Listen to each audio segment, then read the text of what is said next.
Carolina Amoroso, en las calles de Washington. Vamos, Caro, al aire.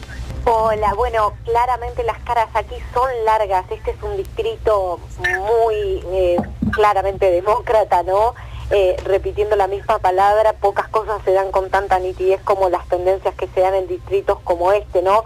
Para un lado y para el otro, ¿no? En este caso, un distrito muy mayoritariamente demócrata. Aquí, en la sede que había elegido para búnker de campaña, para comando de campaña en la noche de hoy, que era la sede de Howard University, veíamos hasta hace un rato a gente saliendo de manera bastante significativa, en grupos grandes, del predio de Howard University, una universidad muy cercana al corazón de Kamala Harris. Las caras eran largas y la sensación de desilusión era muy profunda. Esperaban sin dudas otro resultado, incluso algunos de ellos, los más esperanzados y optimistas, esperaban incluso una victoria decisiva, un escenario que era muy improbable para Kamala Harris, pero bueno, lo cierto es que ha sido una noche, y está siendo una noche no solo larga, sino, te diría, para hablar en términos claros, algo decepcionante para ellos. Esperaban sin dudas otros resultados.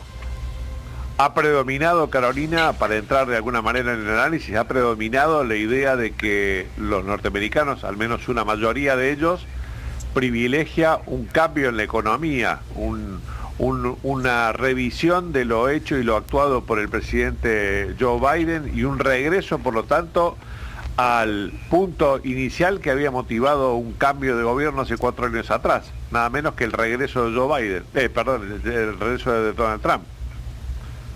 Y te diría que yo pondría dos pilares. Uno tiene que ver con la economía y el otro tiene que ver con la seguridad de la nación entendida en términos más amplios, ¿no? Cuando Donald Trump habla de la inmigración ilegal, obviamente se refiere a la situación en la frontera sur y lo enfoca mucho en materia de seguridad. O sea, él entiende que una política mucho más dura para los ingresos de inmigrantes a los Estados Unidos es una política de seguridad.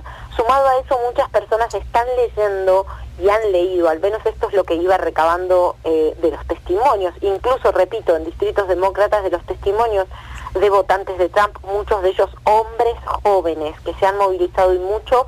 Lo que he recabado es que muchos de ellos perciben que es un mundo significativamente más inseguro que lo que era hace 4 años atrás y que Estados Unidos necesita un hombre fuerte, que no se pueden dar el lujo de tener un líder que no muestre la fortaleza de los Estados Unidos o que se muestre dubitativo o débil frente a principalmente los dos grandes conflictos y las amenazas que podrían derivar, ¿no? Me refiero aquí al conflicto en Ucrania, donde muchos contribuyentes, muchos norteamericanos sienten, bueno, que el discurso de Trump resuena con ellos, hacia dónde está yendo el dinero de los contribuyentes, nos estamos metiendo en esta guerra y estamos destinando muchos recursos de este país a la guerra en Ucrania, y por otro lado el conflicto en Medio Oriente, que por supuesto los hace pensar en la amenaza o la posible amenaza del terrorismo, y muchos votantes también quieren un discurso más nítido y claro del respaldo a Israel, ¿no? Esto se veía particularmente en los testimonios de los centros urbanos. Eso Trump dijo que va a ser así durante su gestión, ¿no? Una elección empatada hace 4 años, una diferencia que puede terminar siendo de 5 millones o 6 millones de votos probablemente cuando se termine de contar California, está marcando claramente un cambio de rumbo del electorado. Pasamos, por lo menos cuando lo medimos en términos concretos, en términos de decisión individual convertida en una decisión colectiva, mucho más allá del conteo de delegados que convierte a un candidato en presidente. Pero está claro que hay un cambio de criterio de los norteamericanos, más allá de que se mantiene fuertemente la grieta, si mirás también los porcentajes electorales del voto popular, ¿no?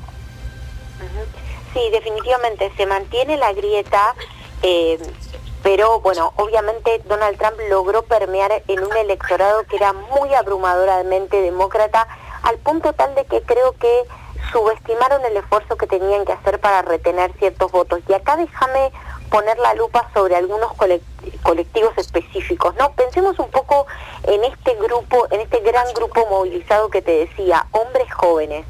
Bueno, muchos de ellos sienten, hoy entrevistaba por ejemplo a un hombre afroamericano aquí en Washington DC y él me decía, yo no siento que ninguno de los dos candidatos me hable a mí. Él iba a votar a Kamala Harris porque entendía que había en su carácter una personalidad más humana y más cercana y le daba más percepción de normalidad a la figura de Kamala Harris, pero a mí me quedó resonando mucho esa frase de un hombre diciéndome, ninguno me habla a mí. Me parece que los demócratas subestimaron cierto voto que tienen. A ver, cautivo no tiene nadie los votos, ¿no? Porque bien sabemos que en las democracias y en democracias cada vez más complejas como las que estamos viendo, los votos son mucho más volátiles de lo que se cree, pero el voto afroamericano siempre era muy mayoritariamente demócrata. No estoy diciendo que la tendencia ya se haya revertido, pero sí estoy diciendo que podemos llegar a ver en algunos de esos grupos, en la comunidad latina sin dudas, a mucha gente que se ha inclinado por Donald Trump, entendiendo que le hablaba sobre algunas de sus preocupaciones centrales, ¿no? Como bien marcabas vos, el bolsillo, el encarecimiento del costo de vida, la seguridad en el país y quizás la agenda más de los derechos sociales y demás, que es una agenda muy significativa y que movilizó mucha gente, es una agenda más para los centros urbanos que no terminaba de hablarle del todo a ese Estados Unidos complejo y profundo que demanda tener también una voz, ¿no? Carolina, te agradezco muchísimo este contacto desde las calles de Washington, ahí donde hay que estar, como está siempre Cadena 3. Te mando un enorme abrazo. Gracias. Abrazo.